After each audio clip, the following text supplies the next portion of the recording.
नमस्कार welcome to प्रणीत भवन। आज महानवमी। এই মহানবমীতে রয়েছে মায়ের পুজো, সঙ্গে রয়েছে আমাদের গ্রামে যে মেলা হচ্ছে সেখানে তোমার আপনার রক্তদান শিবির ও চক্ষু পরীক্ষা শিবির। এখন আমি মায়ের মন্দিরে যাব আর রক্তদান শিবিরে কিছু কাজ আছে সেগুলো করব, মানে রক্ত দেবো কি না সেটা পরের কথা, কিন্তু হচ্ছে যে কিছু যে কাজগুলো আছে সেইগুলো করে যেতে হবে। তো চলো তোমাদের সঙ্গে নিয়েই যাই।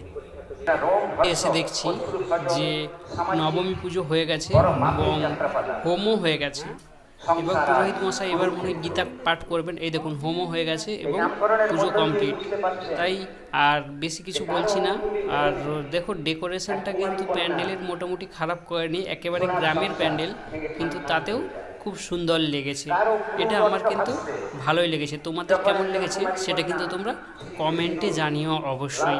কেমন এখানে চক্ষু পরীক্ষা শিবির শুরু হয়ে গেছে, ডাক্তারবাবুরা এসে গেছেন এবং আমাদের গ্রামের যারা তারা চক্ষু পরীক্ষা করছেন যাদের যাদের প্রয়োজন। আমিও চোখটা দেখাবো, একটু পরে দেখাবো।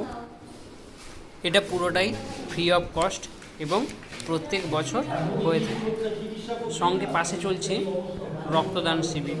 এখানে রক্তদান শিবিরে দেখুন দূরে বসে আছেন মায়েরা। আমাদের এখানে মায়েরাও রক্ত দেন ছেলেদের পাশাপাশি।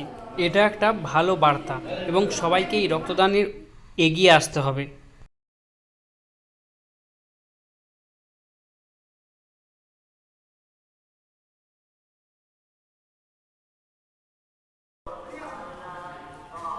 আমার নিজের চক্ষুটা পরীক্ষা করালাম, একটা ড্রপ লিখে দিয়েছে সিপ্লক্স, যেটা আমি ইউজ করি অলরেডি। আর হচ্ছে আপনার আর পাওয়ারটা বেড়েছে বলেছে। আমি জানি আমার পাওয়ার আছে, আমার চশমা ছিল, কিন্তু এখন সেটা ইউজ করিনি। পাওয়ারটা বেড়েছে একটু। আর তবে এখানে আমি দেখাইছি ওই একটু পরীক্ষা করার জন্য, কিন্তু আমি ভালো ডাক্তার একজন আই স্পেশালিস্টকে দেখাবো, সেই কারণে এখানে একটু প্রি অ্যাডভাইস নিয়ে নিলাম, এই আর কি, এছাড়া আর কিছুই না।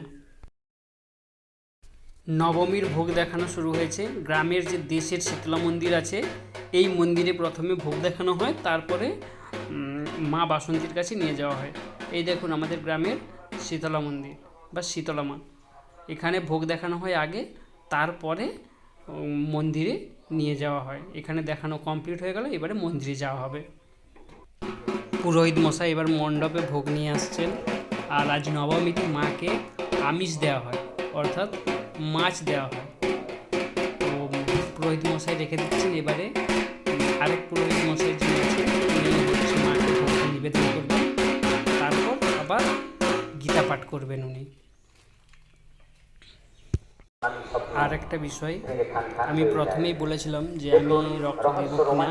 আমি রক্ত দেব না, তার কারণ হচ্ছে আমাকে 2 মাস পরে এক জায়গায় রক্ত দিতে হবে, একটা অপারেশনের কেস আছে সেখানে, সেই কারণে এখানে আমি আর রক্তটা দিচ্ছি না। যাত্রা একটি অপূর্ব সুন্দর সাহিত্য শিল্প। আজকে এই যাত্রা শিল্পটা আর মায়ের কাছে সবাইকে ভালো রাখার প্রার্থনা করে আজকের ব্লগটা এখানেই শেষ করছি। সবাই ভালো থাকুন, সুস্থ থাকুন আর সবাইকে ভালো রাখুন। আর প্রণীত ভবনে প্রথম এসে থাকলে ভালোবেসে সাবস্ক্রাইব করে দিন।